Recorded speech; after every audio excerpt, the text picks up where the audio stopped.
No, mi parte geométrica es esta sencillísima, ¿no? Entonces, propuesta, ni me olvidé si la puse bien la propuesta.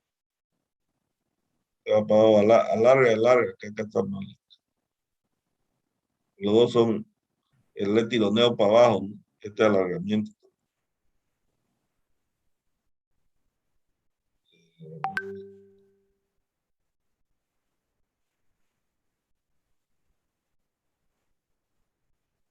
Esta extracción.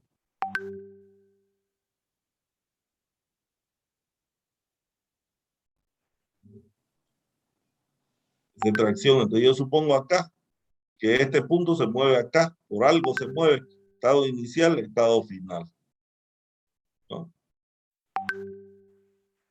No, este no existe, este es del anterior.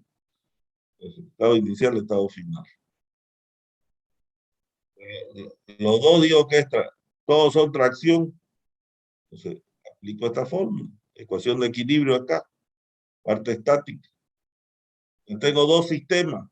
Un sistema va a ser el 2', ¿no? Que es el de acá arriba, el 2', ¿no? Que es esta parte de acá. Y los otros sistemas son el 1' y el 1.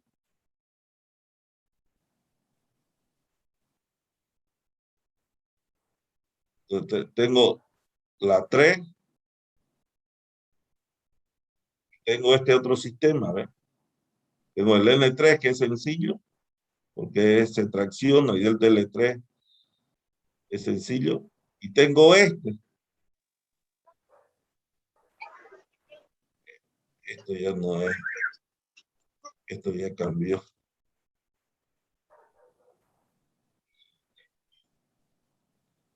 Ya son las 9 M1.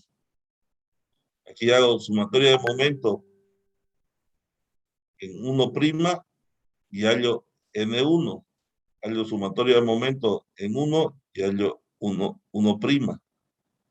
Con esto hallo la deformación del TL1, la deformación del TL1', de las dos. Entonces va a quedar así el sistema. Entonces, la deformación delta 2' va a ser igual a delta 1 más delta 2. Entonces, despejo acá delta 1, tengo delta 1. Y aquí ya las tengo todas las delta. Todas las delta bien. Igual sale. Por cualquier lado siempre le va a salir. El tema que uno va haciendo, o sea, por ejemplo, barra 3, este es mi barra 3, la solución de mi barra. Barra 2, yo sabía que era lo que sucedió y a ver qué sucede. Comienzo por la barra 2, comienzo por este elemento y voy siguiendo, ¿no? Más ordenadito. Pero es lo mismo. Eso es más o menos lo que tienen que hacer, ¿no? Entonces, bueno, ya, pues, no creo que no hemos perdido tiempo, hemos ganado tiempo, por lo menos alguno habrá aprovechado el tiempo y habrá visto que no es tan complicado como uno cree. Todas las deformaciones son lineales y uno puede aplicar donde quiera, ¿no? Y si quieren seguir haciendo ejercicio con el mismo, a este le pueden poner temperatura también. Le pueden poner temperatura, uno le pone temperatura, también lo deforma por temperatura, también lo puede solucionar por temperatura. Y así sucesivamente, ¿no? Puede poner las tres juntas, le puede poner una fuerza acá. Uno va complicándola como le dé la gana. Por eso es que ningún ejercicio es igual. No es igual. Siempre cualquier cosita le cambio y va a ser distinto. Entonces, eso es lo interesante en el examen, que cada uno tiene un ejercicio distinto, ¿no? Y como hay N formas de solucionarlo, también es distinta la solución. Entonces, es muy difícil copiar, es muy difícil, ¿no? Lo único que les queda es estudiar, no les queda más. Es así.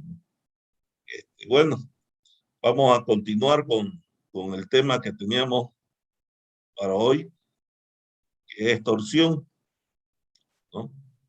No, ustedes no hemos terminado, no hicimos temperatura, ¿no? No, ingeniero. No hicimos, nos quedamos ahí en error de montaje, nos quedamos, ¿no? Mira, no hemos terminado, estamos atrasados, terminemos el tema. Usted le estaba hablando de temperatura y no hemos hecho temperatura.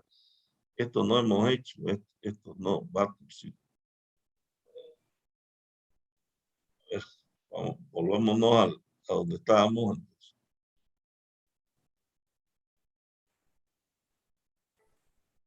Me acordé que con ustedes que quedé haciendo los ejercicios, ¿no?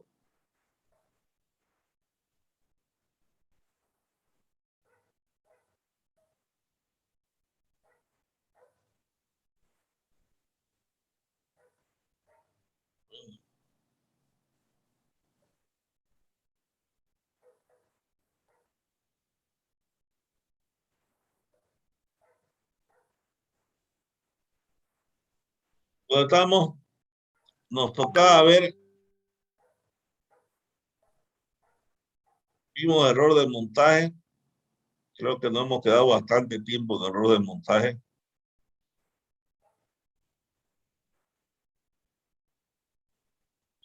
Y si han tenido la valentía de hacer los ejercicios como han hecho algunos de sus compañeros, eso es bueno y seguramente le va a ir bien porque ya le entendieron al asunto, que no es complicado. Ahorita vamos a ver problemas debido a la variación de temperatura. La variación de temperatura hace que los elementos, si se calienta un elemento, se dilata, crece, cambia de dimensión, crece, y si se enfría, se encoge, ¿no? Entonces, la ecuación que gobierna eso que se acorta o se alarga, tal como sea, viene dada por esta pequeña fórmula, que es alfa, que es un coeficiente de dilatación térmico que da dato del material. Es como el módulo de elasticidad, es un dato del material. Cada material tiene, según sus propiedades físicas, tiene un coeficiente de dilatación. Delta T, la variación entre la temperatura inicial y la temperatura final menos temperatura inicial, es lo que varió la temperatura, y L es la longitud de la barra. Si yo tengo una temperatura y conozco el material y tengo la longitud, voy a saber cuánto se deforma debido a la variación de temperatura. Aquí hay de algunos materiales, ¿no?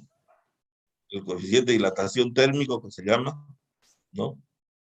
Y lo interesante en la temperatura es que si yo lo someto a enfriamiento o acortamiento, esta deformación no produce tensión. La deformación por temperatura no produce tensión. Si yo lo dejo de deformarse libremente, la tensión en el interior de él, aunque cambie de dimensión, es cero, ¿no? Eso es lo que tienen que tener en cuenta, o sea, ¿no? ¿Qué, qué es lo que hace? ¿Qué es lo que hace que se produzca tensiones en la barra? Se produce tensión en el momento que otros, supongamos acá, hago un empotramiento y no lo dejo de formarse este elemento. Entonces, yo tengo empotramiento, lo caliento el elemento y este elemento no lo dejo de formarse. Al prohibirle esta deformación, al prohibirle esta deformación es como si le estuviera aplicando una fuerza M que me está contrarrestando esta deformación. Al prohibirle deformarse, sí me produce tensión. O sea, el prohibirle que se me deforme libremente, eso es lo que me hace que me produzca deformación. ¿Por qué está en estos problemas en sistemas hiperestáticos? Porque si yo tuviera un sistema isostático que se deformara libremente, no tuviera problema. No se producían tensiones en la barra. Pero si yo le voy a prohibir que el elemento se deforme libremente, sí van a aparecer tensiones dentro de la barra. El ejemplo más sencillo es una barra que en este caso la voy a someter a un enfriamiento, porque tiene una temperatura de más 20 grados centígrados y la voy a bajar a menos 20 grados centígrados. Debido a eso, van a aparecer fuerzas normales, en este caso, pues esto va a tratar de encogerse y estos apoyos no lo van a dejar, y al no dejarlo van a aparecer fuerzas de tracción. Y le doy todos los datos que debería darle, ¿no? La variación de temperatura, el coeficiente de dilatación térmica, el módulo de elasticidad, ¿no? Y les presento dos casos. Un caso que estos muros sean indeformables, o sea, que no se muevan. Y en el segundo caso, este elemento tiene una pequeña libertad de moverse. Cuando yo lo enfríe, este elemento va a poder moverse 0,5 milímetros y ¡pum!, ahí recién se va a atorar, ¿no? Lo que quiere decir que por lógica este elemento tiene que estar más tensionado que este elemento. Es lo lógico, ¿no? En estructura es muy común no dimensionarla a cambio de temperatura en edificio. O sea, si yo no dimensiono temperatura, lo máximo que puedo vaciar una losa es de 30 metros de longitud. Mayor a esa, tengo que hacerle una junta de dilatación térmica. Ustedes han visto ahí en la universidad, en los módulos viejos, que hay dos columnas juntas y un plastoforo al medio. Ese plastoforo al medio lo único que hace es dejarlo al edificio que se deforme libremente. Cuando hay mucho calor, seguro que ese edificio se deforma un poquito y no produce tensión en ninguna parte porque lo estoy dejando deformarse. Si le prohibiera esa deformación, el edificio se produjeran tensiones en todos los elementos y debería haberlo dimensionado para que soporte cambios de temperatura. Pero generalmente uno lo salva como 30 metros, una losa 30 metros de larga, son los edificios muy grandes, son de 30 metros de largo, entonces lo salva con esa junta de dilatación térmica que le ponen. Pero bueno, ese tema de hormigón y lo verán en hormigón, y yo lo único que hago es contarle una historia. Por eso acá le pongo el caso 1, el caso A, que los muros son totalmente fijos. Y el caso 2, que los muros, si el muro es fijo, pero aquí tiene una rebanada, una partecita que puede moverse un poco. Al enfriarse, va a chocar recién en el muro. Tiene un espacio de 0,5 milímetros para hacerlo. Entonces, seguramente la tensión del caso A va a ser mayor que la tensión del caso B. ¿Cómo se procede? Se procede de la siguiente manera para solucionar estos casos. Vamos a hacer siempre el estado inicial, que es el estado no deformado. El estado delta T, que es el estado que lo deforma la barra. Y en base a esa deformación de la barra voy a tener un estado de equilibrio. Y ese estado de equilibrio es el que me va a producir tensión. El primer estado de delta T no me produce tensión. Entonces, para el caso A, donde los muros están totalmente empotrados, tengo un estado inicial no deformado. Pero imaginariamente, yo voy a suponer que no tengo este apoyo B y lo voy a dejar deformar libremente. Entonces voy a conocer cuánto debería ser la deformación debido a temperatura de este elemento. Pero yo sé que mi estado final tiene que ser aquí en el muro B. Entonces, de alguna forma se está produciendo una fuerza interna que está recuperando toda la deformación porque tiene que estar en su sitio. Entonces, la deformación de la temperatura, tiene que ser igual a la deformación normal de recuperación que tiene mi elemento, que no lo está dejando deformarse. Por eso, delta T igual a delta LB, ¿no? Deformación de temperatura es igual a la deformación normal interna que se produce. Y esta es mi ecuación de compatibilidad de formación. Yo he supuesto que este elemento se ha traccionado. Hasta este punto, la deformación que se produjo no produjo tensión. Lo que produce tensión es jalarlo y ponerlo en su sitio. Esa es la que produce tensión en la delta B. Entonces, la delta B es tracción, ¿no? Entonces, por eso dice delta B, alargamiento, tracción. La parte estática es sencilla. NA y NB. Y es tracción, entonces por eso es tracción, ¿no? Sumatoria de normales, que NA es igual a NB. La parte física también ella es sencilla. Es la ecuación de Hooke que tomábamos. Igualando esto, vuelta a reemplazar 3 en 1, vamos a hallar la normal. Primero voy a hallar y después voy a hallar la fuerza interna normal, voy a hallar y después voy a hallar la fuerza, la tensión en B, ¿no? O la tensión en B que va a ser NB por A, ¿no? Y reemplazando tenemos que es 982. Esa es la primera respuesta del caso A. Como ven, seguimos los mismos pasos que hemos venido siguiendo. Siempre hay un estado inicial, un estado final tiene que haber. Entonces, aquí hay un estado intermedio que el que hace que se produzca, que es los esfuerzos, que es el estado delta T. Y el que lo impida hace lo que se produzca esa tensión.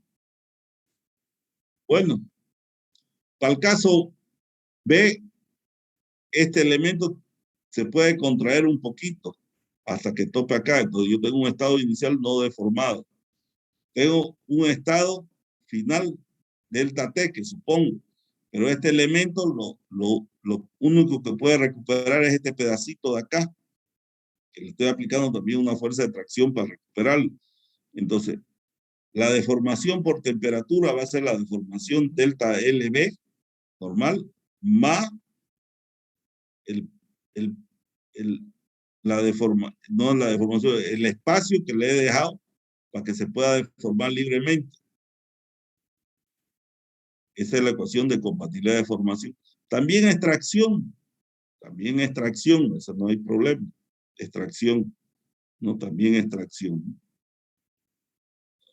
Entonces, y la parte física también es la misma. Lo digo acá ha cambiado el delta L y ese delta L hace que la tensión va a ser menor en el caso B, ¿no? Entonces, como suponíamos, en el empotramiento perfecto la tensión va a ser 982.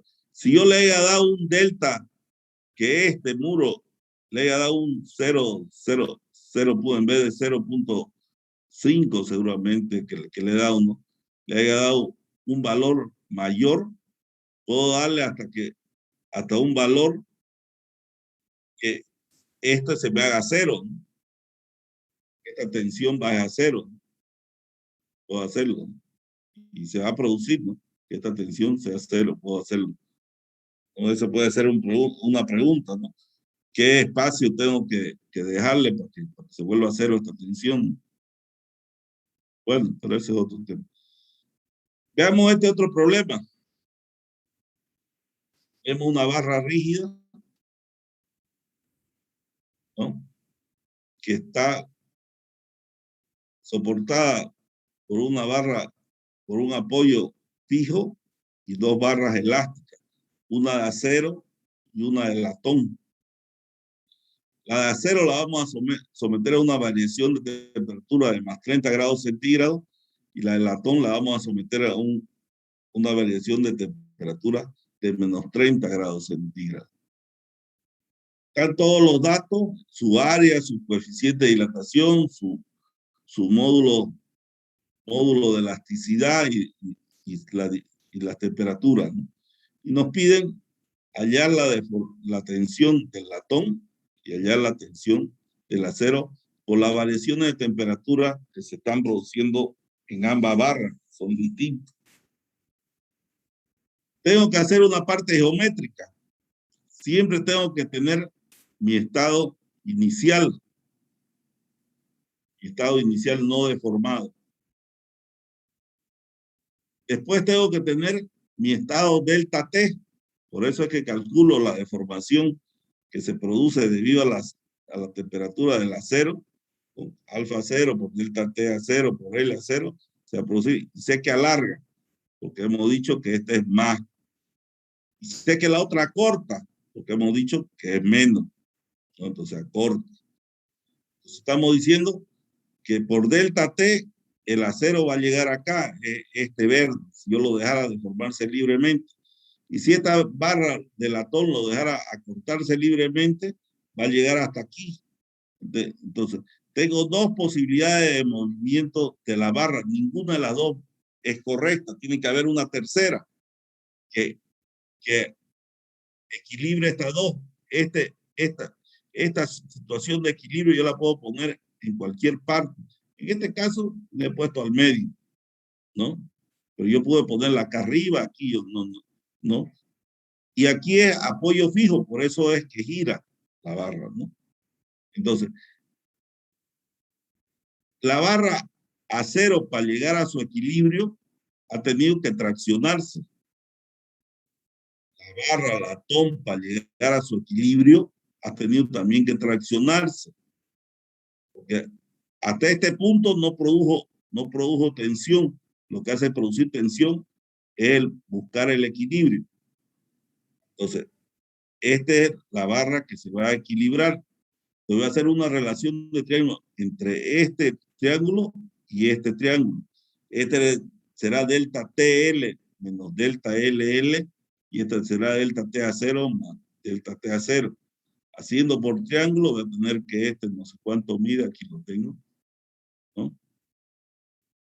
Delta L menos delta LL, delta TA0 más delta TA0. Entonces, esto es a 30 como esto va a ser a 75. A 30 como esto a 75. Y bueno, y encuentro una ecuación de compatibilidad de deformación, ¿no? Bueno, es supuesto que esta extracción, entonces mis dos fuercitas de acá tienen que ser tracción. Tomo momento en A, tengo mi ecuación de equilibrio. La parte física es sencillísima porque son barras sencillas y tengo mis ecuaciones físicas. Reemplazamos 3 en 1, ecuación 4, 4 en 2, reemplazamos y vamos a tener N a 0 y N latón, ¿no? Es cuestión de reemplazar nada más. Es bien sencillo. Esto ya es hacer matemática, ¿no? Y obtenemos la tensión del acero y la tensión del latón.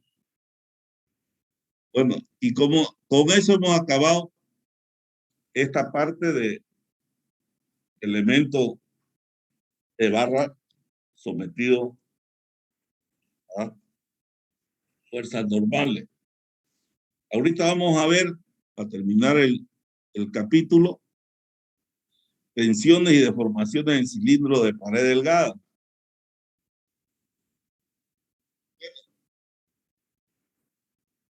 Hay elementos que nosotros podemos, donde se producen tensiones normales en las paredes de los elementos. Por ejemplo, una garrafa de gas, que si yo la someto a presión, en su pared interna se tiene que producir tensiones, y son tensiones normales, ¿no? Entonces, lo que en una pelota de fútbol, si la inflo o un globo, la que defiende para que el globo o la pelota no se reviente es la pared delgada, que está sometida a tensiones normales por el aire, porque está sometida a presión. Medir a la pelota de fútbol también las patadas, así, ese es otra cosa, ¿no? Pero en primera instancia tiene que resistir el aire que le ingreso, ¿no? Eso es lo primero que tiene que hacer. Igual la llanta, ¿no? Por eso lo sometemos a cierta presión y si lo someten a 100 PSI seguramente se va a reventar la llanta. Pues, la llanta soporta una cierta presión. Cualquier elemento de pared delgada. Entonces, para considerarlo pared delgada un elemento y para poder trabajarlo como lo vamos a trabajar como un estado unidimensional, R es el radio generador. R es el radio generador, este radio, que genera el cilindro, ya por si acaso. Y T es el espesor de la pared, T es el pequeño espesor de la pared, T, espesor de la pared. Pues la relación R sobre 10 siempre tiene que ser menor a T para considerarla cilindro de pared delgada. Porque si es mayor que esto, y es un muro grueso, entonces al ser un muro grueso, ya tengo que dimensionarlo tridimensionalmente, que eso no lo hacemos nosotros. Finalmente son cilindros de pared delgada. Nosotros vamos a ver dos clases de cilindros. Vamos a ver los cilindros generados por un radio de curvatura, que son este tipo, y los cilindros generados por dos radios de curvatura, que el ejemplo más claro es las pelotas de fútbol americano, ¿no? Que tiene dos radios de curvatura que los generan el cilindro, ¿no? Y lo que queremos conocer de este cilindro, de estos cilindros, son sus tensiones internas que se producen en la pared debido a la presión interna que le vamos a someter. Entonces, si tenemos aquí un cilindro de pared delgada generado por un radio de curvatura, primero vamos a analizar. Aquí tenemos un estado de presión, ¿no? Que está cerrado y lo aprieto, lo inflo, en otras palabras, se va a producir esta forma en todas sus paredes, se va a producir una PI, una presión. Esta presión, que es el estado de carga, me va a producir tensiones. ¿Qué clase de tensiones me va a producir? Dos clases de tensiones. Una tensión anular y una tensión longitudinal.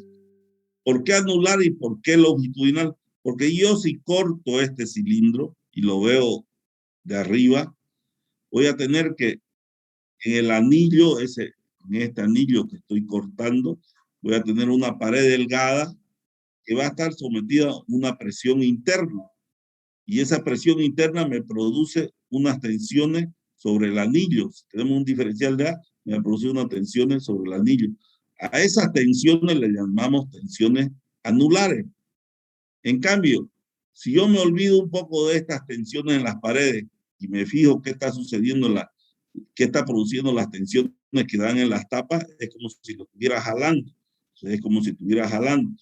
Entonces, si yo agarro cualquier elemento diferencial, se van a producir unas tensiones que se llama tensión longitudinal. ¿Ya? ¿Estamos de acuerdo? Entonces, vamos a poner dos tipos de tensión, tensión anular y tensión longitudinal. Lo que me interesa es encontrar la ecuación que gobierna las tensiones anulares y las tensiones longitudinales. Primero, analicemos la tensión anular. Yo tengo un cilindro cualquiera, tengo mi elemento diferencial y quiero analizar qué pasa con la tensión anular. Entonces, en la pared se va a producir un PI, ¿estamos de acuerdo? Y se va a producir, como dije acá, dos tensiones sobre el anillo.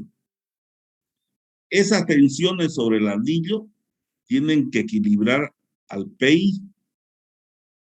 Si hago sumatorios horizontales se va a anular. La única que van a existir y van a equilibrar al PI son las verticales.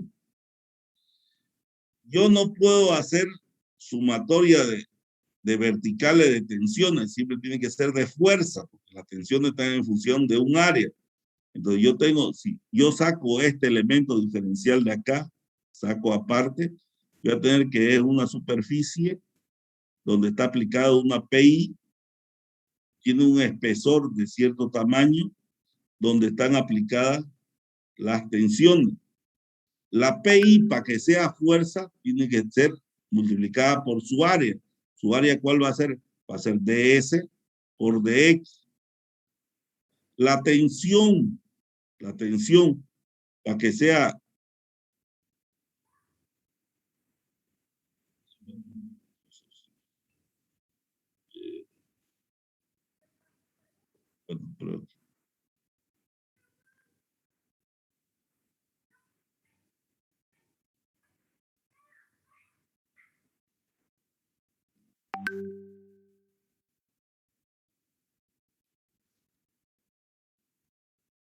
bueno, ya.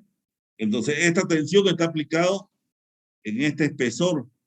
¿Cuál va a ser el espesor? Va a ser Tx por el espesor T. Por eso, para que sea cuando hago sumatoria de verticales, tengo PI por ds por dx, por ds por dx. Y sigma A, que son 2, 1, 2, por su área. ¿Cuál es su área? El espesor T y la superficie, y la longitud es de X, T por dx. Pero como es vertical, porque es vertical la que va a ser por el seno de tita medio, el seno de tita medio tiene que ser igual a 0. Esta longitud de S que he puesto va a ser AR por de tita, AR por de tita. Si tita es pequeño, el seno de tita medio han estudiado ustedes que es igual a tita medio, o la tangente también es igual a tita medio, ¿no? Si reemplazamos en esta expresión, vamos a tener esta expresión y vamos a llegar a una ecuación que es la ecuación que me gobierna las tensiones anulares. ¿Sí? Es la ecuación que me va a gobernar las tensiones anulares en el anillo. Bueno, pero hay otra forma más sencilla de calcular esa ecuación. Y es siguiendo lo que nos enseñó Richter, que si yo donde corto tienen que aparecer fuerzas internas, ¿no? Yo cortaba una barra y apareció una fuerza. Entonces yo si este elemento diferencial, si este cilindro lo corto, ¿no? Corto, ¿no? Lo corto, ese cilindro lo corto en la mitad, seguramente que van a aparecer, va a suceder esto. Tengo una PI que está aplicado en forma vertical, porque lo vimos aquí en forma vertical, que la horizontal no trabajaba, y está aplicado en un área. ¿En qué área? No puede ser un área curvo, ¿no? Entonces va a ser un área como si fuera recto. Entonces este PI, para que sea fuerza, va a ser 2R por L, para que sea fuerza. Tienen que aparecer un montón de fuercitas donde he cortado, que son las que van a resistir esta PI. Entonces tienen que ser las tensiones por el área, para que sea fuerza. ¿Cuál es la tensión anular? Que por el área que es T por L. Entonces, esta fuerza tiene que ser equilibrada por estas dos tensiones. Si hago sumatoria de verticales, voy a obtener la misma ecuación que obtuve anteriormente. Entonces, más fácil para encontrarla es cortarlo, ¿no? No hacer tanto seno y complicarla, pero bueno, esa es una forma de encontrar. Como ya aprendimos que si yo corto puedo encontrar, entonces yo corto este elemento. Si corto este elemento, voy a tener que en la tapa se produce pi por r cuadrado, se va a producir la presión. Y lo que está resistiendo es esta pared delgada, que va a ser sigma L por 2 pi r por el perímetro sobre por T, que es el espesor, que es el área de la pared delgada. Igualando estas dos fuerzas, voy a tener la ecuación que gobierna las tensiones longitudinales en los cilindros de pared delgada. Entonces he conseguido las tensiones que gobiernan la tensión anular y las tensiones que gobiernan las tensiones longitudinales. Pero estas tensiones producen deformaciones. Estas tensiones van a producir deformaciones. Entonces, deformaciones. Si yo corto nuevamente y lo desdoblo, voy a tener más o menos este esquema, que voy a tener unas tensiones acá y unas tensiones para arriba. Si yo lo haría como un empotramiento acá, vería esta y esta, ¿no? Entonces, las tensiones me van a producir deformaciones y es lógico. Si yo supongo que acá está empotrado, me va a producir la tensión en A, me va a producir esta deformación, que es la deformación del perímetro debido a la tensión anular. Y esta es la deformación de la longitud debido a la tensión longitudinal. Deformación del perímetro debido a la tensión anular, deformación de la longitud debido a la tensión longitudinal, que son las dos que estamos suponiendo que acá está empotrado y aquí lo está jalando esta tensión. Estamos suponiendo que abajo está empotrado y lo está jalando. Quiero saber qué valores tienen las deformaciones. Hooke ya no lo dijo, ¿no? Delta L va a ser a N por L por E por A. Nosotros sabemos sigma N dividido entre A es igual a la tensión. Entonces me queda que delta L es igual a la tensión por L por E. Si es anular, ¿qué tensión va a ser? La anular. Entonces aquí pongo tensión anular. ¿Cuál va a ser la longitud? 2πr. 2πr sobre E. Y voy a tener la deformación del perímetro debido a la tensión anular. Lo mismo hago para la longitudinal. Lo único que cambio es que esta es tensión longitudinal. Entonces la tensión longitudinal va a ser P por R por sobre 2T. ¿Qué es lo que aplico acá? P por sobre 2T. L y de espejo, y es la deformación de la longitud debido a la tensión longitudinal. Que son las dos deformaciones que me interesa calcular. También podría calcular en base a eso puedo calcular la deformación del radio. Eso ya se lo dejo para ustedes, ¿no? Bueno, esos son los cilindros de un radio de curvatura. Ya hemos obtenido sus tensiones y hemos obtenido sus deformaciones. Ahora me interesa analizar los cilindros de dos radios de curvatura. Y comienza a complicarse, porque antes tenía un solo radio de curvatura, o sea, tenía solo una tensión, digamos, anular, que era la que equilibraba las presiones. Ahorita, en cambio, ya tengo dos. Entonces me va a quedar como esto. Si yo corto cualquier elemento diferencial de A, voy a tener unas tensiones que la que conocíamos sigma 2, pero como tiene curva o es cóncavo también hacia la parte horizontal acá o horizontal, se va a producir también tensiones, porque está curva a un lado y curva al otro lado. Entonces, ahorita van a aparecer 4 fuercitas que tienen que equilibrar PI. PI, para que sea fuerza, tiene que ser por su área, por DS2 por DS1. Aquí lo dibujé mejor, porque la área se ve mejor, DS2 y DS1, ¿no? Entonces, lo primero, PI va a ser DS1 por DS2.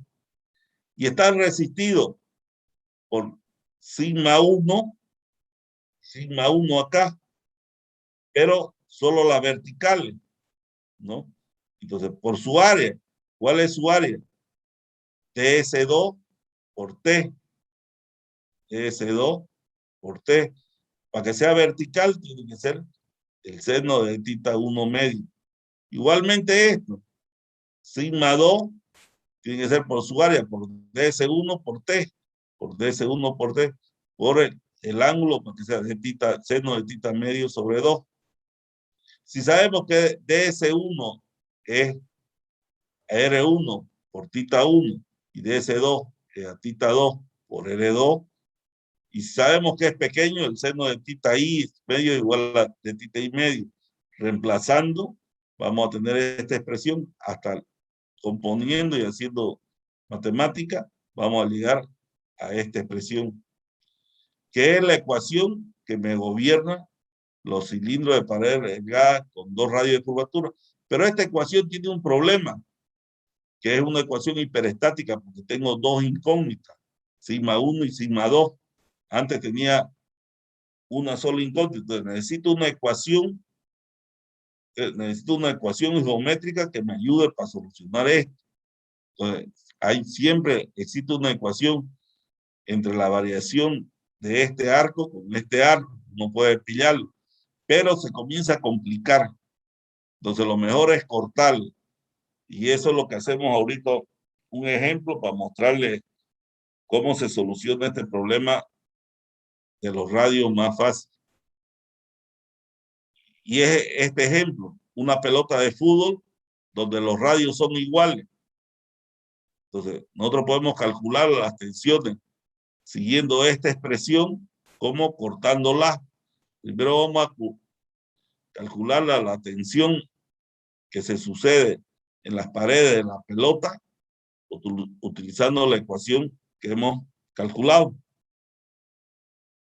Aquí por simetría los radios son iguales, R1 y R, los dos R son iguales.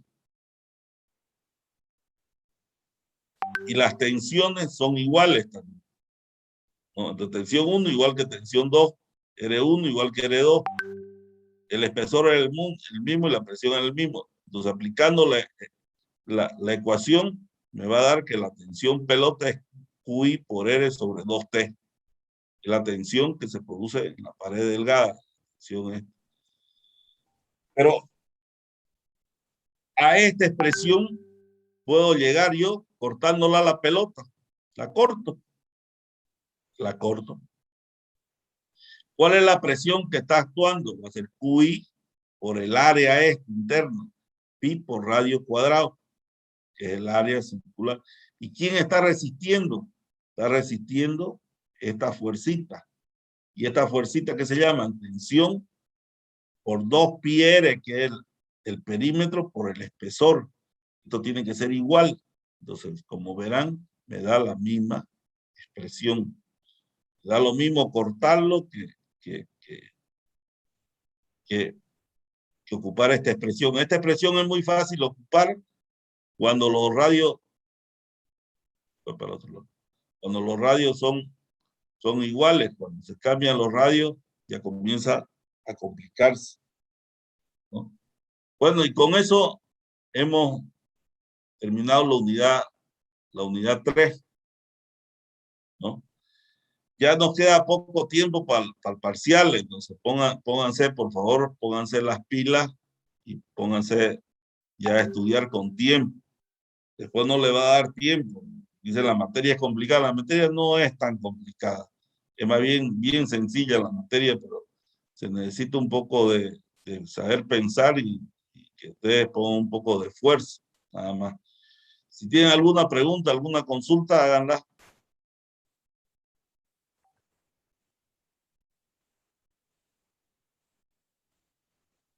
Bueno, si no hay preguntas, no hay consulta,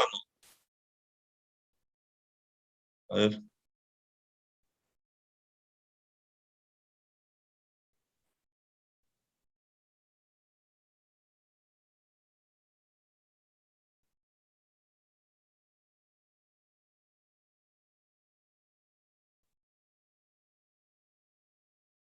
Sí, el más solicitado.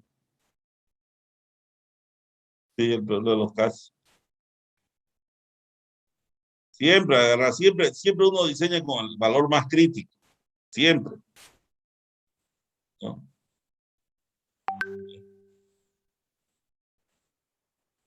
¿Otra consulta?